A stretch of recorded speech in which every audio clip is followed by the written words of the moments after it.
Hello guys, അപ്പോൾ second പാർട്ടാണ്. Second പാർട്ടിൽ ഫസ്റ്റായിട്ട് നമുക്ക് നെയിം റിവീലിംഗ് ആണ് നടത്താൻ പോകുന്നത്. നെയിം റിവീലിങ്ങിന് നമ്മൾ കസ്റ്റമൈസ് ചെയ്ത ഗിഫ്റ്റായിരുന്നു ഇത്.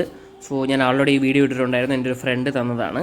ഇതിൽ കുറച്ച് ബബിൾസും കാര്യങ്ങളെല്ലാം നിറച്ചിട്ട് ലാസ്റ്റ് പേര് വരും. നിങ്ങൾക്ക് അറിയായിരിക്കും, ഒരുപാട് വീഡിയോസിൽ നിങ്ങൾ കണ്ട് മടുത്ത ഒരു സാധനമായിരിക്കാം.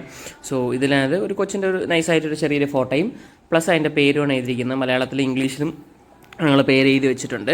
സോ നിങ്ങളത് കാണുക. സോ കണ്ടതിന് ശേഷം കൊച്ചിൻ്റെ പേര് കൊള്ളാവോ ഇല്ലയോ എന്ന് കമൻറ്റ് സെക്ഷനിൽ പറയുക. കൊള്ളില്ലെന്ന് പറഞ്ഞാലും മാറ്റാനൊന്നും പറ്റത്തില്ല. കൊച്ചിൻ്റെ പേര് ആരാധന AS. അങ്ങനെ അത് കഴിഞ്ഞായിരുന്നു. അപ്പോൾ വന്നവർക്കെല്ലാം ഫുഡ് കൊടുക്കാം. സാധാരണ ഇതിന് സദ്യനെ വയ്ക്കാറ്, പക്ഷെ ഞങ്ങൾ നോൺ വെജ് ഫാമിലി ആയതുകൊണ്ട് ഞങ്ങൾ ബിരിയാണിയാണ് വെച്ചത്. സോ അത് കഴിഞ്ഞ് ഓരോ ആൾക്കാർ പോയി തുടങ്ങി. സോ ലാസ്റ്റ് ഞങ്ങളുടെ കുറച്ച് ഫോട്ടോഷൂട്ട്സ് ഇതുണ്ടോ. സോ ഫാമിലി ആയിട്ട് കുറച്ചുള്ള ഫോട്ടോഷൂട്ട്സ്. സോ ഇതോടുകൂടി നൂലുകെട്ട് എപ്പിസോഡ് അവസാനിക്കുകയാണ് ഗായ്സ്.